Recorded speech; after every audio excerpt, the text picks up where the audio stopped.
What is... All right. Well, I mean, we can edit that part out. No. We can edit that out. All right. Is it still in frame?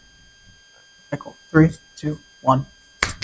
What is going on, everybody? Welcome back to the Big Blue in the Bronx YouTube channel. And, of course, we are recording from our Airbnb live here in Mobile, Alabama. And today, Brian is joining me. We split up into two sections for the national and the American practices. Him and Luca were on the wide receiver corner section with a little bit of quarterback and running back. And me and John were on the O-line, D-line section for both practices. With that being said, before we go into any notes, we do have Brian, like myself, like the rest of the group we have here, was our first day. How would you rate it? Outside of the sunburn, I would definitely say this was a great day, great experience, great people all the way around. But so many awesome people all around the NFL community. It was a big privilege, and we're just happy to be able to have come out here and be able to participate, watch all these players try to make a name for themselves in this draft process. Yeah, definitely. And, the connections we've made even since the flight has been remarkable. I got to go to the press conference, as many of you know what occurred there. And if you haven't, check Twitter and check YouTube. And then we also got to go on the field. If you guys haven't already, please check out the interviews. Right now we have Trevor Keegan uploaded. We have, not Johnny Dixon, but the other one that we had, Javon Bullard, the Georgia safety. We have him uploaded. We're going to upload John's question to Chris Braswell. A lot more Senior Bowl content coming your way, but we have to talk about the first day national practice and then American practice, of course. I'll start out from my takeaways. So there was a lot of guys winning reps and a lot of different guys kind of rising their draft stock. And one of the guys that I've been paying attention to in this process that I actually did a scouting report on is Jackson Powers Johnson. He's a center. He's from Oregon. He's more of a run blocker than a pass blocker, but he's just got some mean fucking attitude to him. And he was putting guys on the ground today, and he has just this very mean, nasty streak to him. And apparently the Giants have also talked to him about moving to guard. So that's a little, Giant stuff for you, but that wasn't via me. That was via somebody else. But anyway, Jackson Powers Johnson, he was doing really good. He was playing center. They didn't really move him to guard as much. Trevor Keegan, who we interviewed, had maybe one or two bad reps in the beginning, but he got better as the practice went on. Another guy that, was pointed out to me, his snaps weren't great, but he was getting better as the practice went on. Kingsley Aguakun, the center from Florida. Now, I believe he started a few games this year, less than last year, but he was doing really well, especially with the run blocking. And I would say for the most part for both teams, it was really more of a run blocking type day, I guess, just to feel the ground a little bit. Some other guys we talked about Powers Johnson, Ladarius Henderson from Michigan. He was all right. He had a good first couple of reps, and then the edge rusher started to beat him a little bit. When we got to 1v1s, a guy that stood out to me is Gabe Hall, the Baylor defensive end. Now, I haven't done a scouting report on him. I'd like to look him up a little bit, but he was very, very active versus the run, and especially in the 11-on-11 reps. And a guy that I really wanted to look at and come in here and say, hey, like the Giants could draft this guy is Rook Okoro-Horo, and I'm probably butchering that, the Clemson defensive lineman, who I think could have a really good impact. You watch the film on him. He's very consistent, could have a very good pass rush upside in the NFL. I thought he was dominated by a couple other offensive linemen, and that kind of disappointed me. So hopefully in the next few days, he kind of turns that around a little bit. But one guy that really struggled was Tanner Bortolini, a guy who's a late round pick. He's probably going to, veer towards that the way he's trending with these practices, played center and guard for Wisconsin.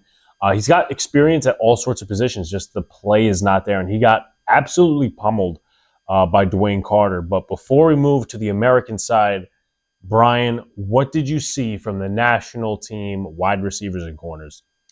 So from the national side, I do want to add on real quick to what your statement was about the linemen today. Kingsley was someone who I didn't notice what was going on with him until I started reviewing the footage I had been taking throughout the day, which when I was watching the replay, he was setting off blockers to open up gaps, to seal off any kind of person from getting near the running back and then moving to the second level with him. That is something that is big. Are the snaps still an issue? Yes, but I like what I saw out of him. And if he gets the snap stuff under control, which good coaching can do, he could be a steal for somebody real quickly. But with the receiving groups, there were some nice things I saw. There were some pretty interesting things. I came into this very interested in guys like Rosemary Jackson. I came in here interested in guys like Jaquan Jackson. I came in here interested in guys like Malachi Corley. But if there was one person who stood out on the national side, out the gate, Brendan Rice. Now, you're going to remember that name, the son of Jerry Rice. Taller than him, bulkier than him, faster than him. He didn't get much attention at USC because he was the number 2 receiver, but here he has a chance to finally put all of his talent on display in his athleticism, and he proved it. I mean, he proved it. He's in one-on-one coverage on guys like Cam Hart, and he's catching balls over their head. He made Max Melton look like, I don't even want to say anything bad about it, but Melton definitely looked like he didn't know where he was today. And that was because of the way Rice was tying people up. I'm also going to add into here Ricky Pearsall. Pearsall from Florida, they're coming into this thinking he might be more of a special teamer, which he did do well, probably the best special teamer possibility of the day out of the draft. But he himself had some really athletic plays, and his route running was better than expected. Some even better than I saw on his tape. And it goes back to what some of these prospects have said in this process, which is their tape doesn't tell the story of what they do. You sometimes have to see it in person for yourself to understand, okay, this kid's got real talent, and the tape isn't reflecting it. So this kid can be worked with and is better than what is shown. And Ricky Pearsall is one of those people. And I'm also going to throw into this, Malachi Corley had a decent performance as well for the national wide receiver group. In the corner side, Cam Hart himself had a nice interception. He actually was shut down Devontae Walker a couple times, his projected second-round pick. That's a big deal. So I think on top of him, I could also add into this Jalen Simpson. Jalen Simpson. For the American team. American team had a great time as well. And this is shifting over the American side since I know we're heading over there. Also, by the way, this guy was very good in practice, and I know I was talking about 2 Michigan guys, Roman Wilson. He was very good out there. Some sure hands, I have to say that. He was a little more flashy than I thought he was going to be. But the American receivers, we're going to switch over, if you don't mind, over to the American side. This is where I was the most excited. Where there's some guys I had scouted heavily on the national side, yes. But the American side had more potential starters, potential steals on their roster than anywhere else. And if there's one guy who really lifted his stock today, it's Ryan Flournoy, who maybe some people don't know. He comes from a small FCS school, Southeast Missouri State, the Red Hawks. He didn't play major FBS competition often, but there's one tape out for him against Kansas State, and he flies all over the field. And I needed to see what he looked like with FBS quarterbacks to see how he performs with better talent around him and better players throwing him the ball. And I have to say, he didn't disappoint. He was high-pointing balls left and right, making guys look silly on the defensive side. I didn't expect it. I really didn't. And another guy I'm going to throw in there, Rosemary Jackson. He was big, and he showed off the most important thing that we saw going to this draft process, which is he is a possession-dominant receiver. He's more concerned about making sure he's got the ball. He comes down with it no matter what it is, whether it's a jump ball or not. He makes it happen. And that's a big deal. That's a big grab for him. And I think the one guy who, maintained his stock, Xavier Leggett, he was not too much to be seen today. He definitely did enough, though, to show, okay, maybe he is a first-round talent. Good route running, good speed. Everything you were seeing on tape, it was there. And if I had to give one disappointing person, one person who I felt could have played much better today, I hate to say the name because I thought he was pretty decent coming into this, Jamari Thrash, Louisville. He had some really rough time getting separation from the outside. It was tough. It was really tough for him. It wasn't until the end of the drills on the one-on-ones in coverage that he finally got a pass and completed it in the end zone over the back shoulder. Other times are mostly contested catches, and when that happened, he was getting beat or the ball was thrown short and he had to come back to it, and the DB made the play before he could. So you can say that it's QB. You could say it's his ability to react. There's so many different ways to take it. But overall, Thrash just didn't have – he didn't meet what I expected today from him. And I hope to see that change as the week goes on leading into the Senior Bowl. Yeah, definitely. And before I hit on the O-lineman and then we close this out, I mean, what did you think of the quarterbacks? Because a lot of people are saying that Bo Nix For the national side, his accuracy issues kind of still, persisted, and some of the issues he still had in college. Penix looked okay. What did you think of the quarterbacks overall? Yeah, from the looks of the quarterback so far, I would say Nix had some rough throws today. I don't know how to really explain it. I would say it's really an accuracy issue. It's just ball placement. I think he was thrown off by the pressure. There was some pressure coming in from the D-line today, which was shocking because in the first half, from what we saw between the two practices, the D-line was more dominant in the first practice, and in the second practice, the D-line was nowhere to be seen. So Nix was in the first group, and he was getting the pressure. And when he had the pressure, he had to adjust, try to throw off. He was off balance a few times, missed some passes. It was rough a little bit. And so that's going to be a little bit of a concern. And that was brought up in the press conference as well about possible concerns with him and decision-making overall.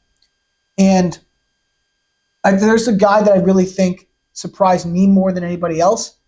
I'm not going to say Rattler because that's kind of, most people will be thinking Rattler, but I don't think he was that flashy today. I think he had an interception today as well towards the end. Jalen Simpson had the interception. Yep. Jalen Simpson, like I said, big day for him.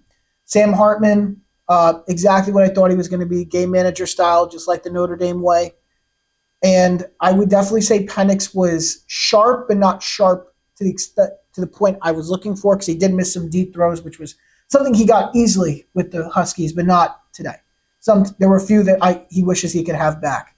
And if there was another guy I could say really helped a lot, Michael Pratt. Michael Pratt from Tulane. He probably was the best performer of the day overall for quarterbacks.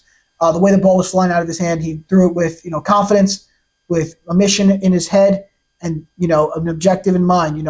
Prove the scouts wrong. Show that I belong to be here and have a fair shot to at least become a starter at some point in the NFL. Does that mean it's going to happen? Personally, no. I don't. If you're going off my opinion, no. But if you're going off the realistic way the NFL works, it's very possible. But I think he will absolutely find a way on his team. He'll probably end up being a mid-round pick. But his performance today definitely increased his stock and attention a little bit. Yeah, so to wrap up with the O-line, D-line, I feel as though, Brian mentioned it, the O-line, it's not like, I felt that there were good players, definitely. And by the way, I don't know how I didn't mention his name. John's favorite, Talais Fuaga. Yeah, I think he's the third best tackle in the class, by the way, national team. But looking over to the American side, there were a couple of offensive linemen that stood out to me that I really didn't know from beforehand, that I didn't really do scouting reports on. Andrew Raym, I get him mixed up with Bo Limmer because one's from Arkansas, one is from Oklahoma, and then you had Javian Foster, who was playing tackle mostly. He's from Missouri. And it was the one-on-ones where the offensive lineman really outdueled the defensive lineman. It's just kind of weird because defensive line is usually favored in those one-on-ones. But as we started getting into the 11-on-11 drills, you started to see the D-line a little bit more out there. They exposed the offensive line a little bit more. And some guys that really stood out to me, Jordan Jefferson, who was like a late-round projection right now, didn't do much in the pass rush game. He had a couple of nice reps. Another one, Braden Fisk, defensive end from Florida State. Marcus Harris, who's normally just a run stopper from Auburn. I personally did a scouting report. He had a couple of nice moves today, and even in one-on-ones too. And towards the end of practice in one-on-ones and also the 11-on-11s, Devondre Sweat, normally a run stopper, but he had some very nice reps. And then also as an O-lineman who, again, probably late-round pick, Charles Turner III, who played center. He's LSU, played center for the American team during the drills. He actually played really well, put some guys on their ass a couple of times. But overall, to speak for myself, great experience. Obviously, we're going to get some more interviews. Media Day is going to be so exciting, getting to, get to see more people, get to interact with more players and stuff like that, because I think it's like 2 hours. So definitely keep it here with the content. Like, comment, subscribe to all the good stuff. We got more stuff coming for you. And if you haven't already, please follow social media. Brian has excellent photos on his page. I'm going to be posting some stuff from my phone as well. Luca, Boys Big Apple Pod, that's where you could find him. But we appreciate you guys, and we'll see you in the next one. Peace out.